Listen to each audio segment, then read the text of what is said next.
দল বাকি আছে আর দাঁড়িপাল্লা, আর কোনো বাকি নাই। আমাদের সাথে একটি দলের মুরুষি বিরোধ।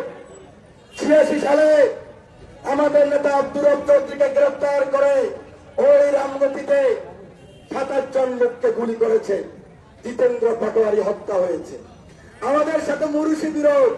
88 সালে ওই হোসেন মোহাম্মদ এরশাদের নেতা হয়েছে। 96 সালে আবার নৌকায় উঠে এই আলেকজান্ডারের মাঠে ফজলুল্লাহ মিয়া, এত পুরাতন আওয়ামী লীগ, উনি কিন্তু মঞ্চে যেতে পারেন নাই। তারপরে বিশেষভাবে প্রধানমন্ত্রীর নজরে আসাতে উনি পেরেছেন। 18 সালে আমরাও দিয়েছি, দল বাকি আছে আর দাঁড়িপাল্লা, আর কোনো বাকি নাই।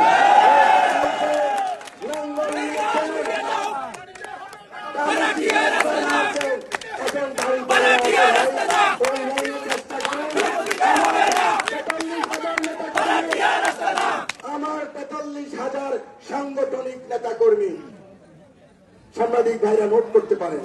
রামগতি থেকে কমলনগর পৌরসভায় সাংগঠনিক নেতা কর্মী 43,000, যারা জীবনের বাজি নিয়ে গত 17 বছর তাদের সোনালী জীবন চলে গেছে।